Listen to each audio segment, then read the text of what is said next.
My name is Jeff Hill. I'm a cotton, corn, soybean farmer from West Tennessee, about 60, 70 miles north of here. I farm in the, not in the Mississippi River bottom, but in the hills of West Tennessee.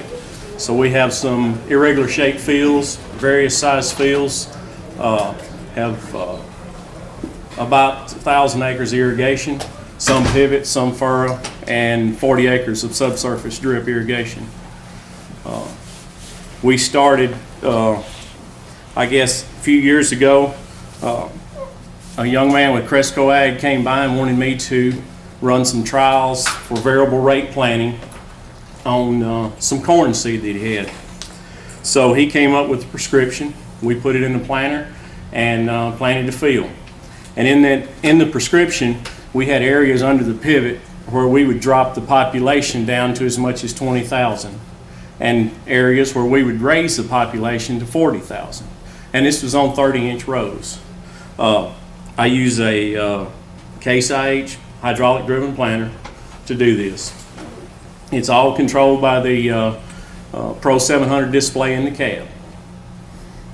Write the prescription. We use SMS software to write the prescriptions in, or it's written by the dealer where I do a lot of my fertilizer and chemical and seed with them. The results were pretty much as we expected in some of it. We had consistent yield until you ran into those places where you lowered the population down. We did not see the benefit in the varieties that we had planted of going to that 40,000. Where we were in the 34,000, that's where the yield kind of peaked out. Anything we used over that, we weren't getting the benefit of the seed. And at today's prices, a $250 bag of seed for every 1,000 seeds you save is roughly $3.12. So what we're trying to do is under the pivot where we feel like we can maximize the yield, we will run what we feel is the maximum population with that variety. Then when we get out from under the water where we know the potential is not there, we will lower the population down, sometimes 4,000 or 5,000 seed per acre. But I guess the thing, when you go to the variable rate, you can open a can of worms, because every variety is specific, whether it's a variety that flexes or a variety that does not flex as much. So that population, you will need to adjust your population for your variety and also for soil type. What's your soil type? You know, if you go out there and say, well, I want to make 300 bushel corn, if your soil's not going to make it, it doesn't matter if you plant 60,000. It's not going to do it. And so from what of the little bit of trials, I have not done a lot of trials. We've basically used this as a tool to save seed where we did not feel the potential for yield was there. A few years ago, Dr. Bushamole asked me to do a cotton. We did some cotton trials where we increased the population, decreased the population, and did not see a yield difference. Now, when you plant 20,000 seeds in West Tennessee, it looks terrible when it comes up. But we had the weather that plant caught up. I wouldn't want to plant 20,000 seeds and say I'm going to put it on my whole crop. That's just not something I do. But in the trial, we tried it. We did not see a yield loss, but now it's, you know how it picks when it picks Skippy cotton. It just did not look good.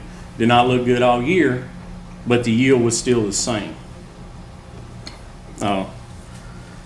We're in the future, I'm going to look at doing some variable rate soybeans, and the soybeans would actually be the opposite of the cotton, where we would increase the population on the thinner soil and decrease it on the stronger soil and help with lodging issues. I don't know that, I don't know all the what to expect when we do that. Main thing is if you get in strong ground, put water to it, you have potential for lodging very quickly. uh, it's been just kind of a trial. We have not really took it to the yield monitor I guess as much as I should, where I've done replicated trials in and out from under the irrigation. I guess I was looking more at the seed savings and the potential for what we felt like the soil will produce. It takes a lot of help when you are doing some stuff like this, because there's so many varieties out there to keep up with the variety and how it's going to respond on your farm. You need a lot of assistance, and I have a good Justin Meeks here. Helps me with a lot of my variety recommendations, and so between me and him, we try to figure out what we think will work on certain soil types. A lot of the farms I've been farming for probably 30 years or more, so I know a lot about that farm. It's not like coming into a new farm and trying this technology on a farm that you've not been around. If you know the characteristics of that farm, that helps make those decisions easier for you. So, see if I've got any other things in my notes. We also do some variable rate fertilizer with the variable rate seed. We can increase and lower the nitrogen, side dress nitrogen applications when we go under the water and out from under the water. The last couple years we've had real good moisture, and there's been very little difference between under the circle and out from under the circle. Now, whether that is from stress that the corn is going under because we've had a lot of heavy water in the spring on it, and has that damaged my yield potential under the circle, leached some of the nitrogen out that was put out? Possibly. But out from under the circle, where we're dropping down to 30,000 from 35,000 or 34,000 population, we're still making that yield. So are we at a point where maybe we could do 30,000 under the circle and still make the same yield without costing ourselves? That I don't know yet.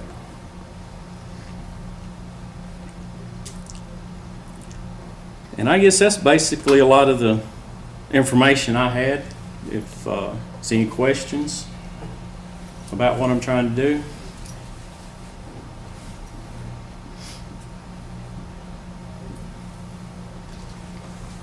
Are you determining it on soil type is what you're using as your main? Using soil type, well, the main thing is just the irrigation. We're looking at the irrigation system and the length of the system. We know where the center is, and we just take our maps and go out so far. And when we draw that circle in SMS, we say, okay, under that circle we want 33,000. We'll put 33 in, and then we can block off the corners and pull them down to lower numbers. Now there's some bottom ground that is not irrigated that is good, strong bottom ground that we will run that back up. And so I can load this on a card, put it in my planner, and if I'm not driving the planner, when they get to the field and pull up that, they already know what the population, or it's already set for that field, to where I don't have to call them on the phone and say, hey, this farm gets 32, this farm gets 28,000. It's already loaded in the display for him.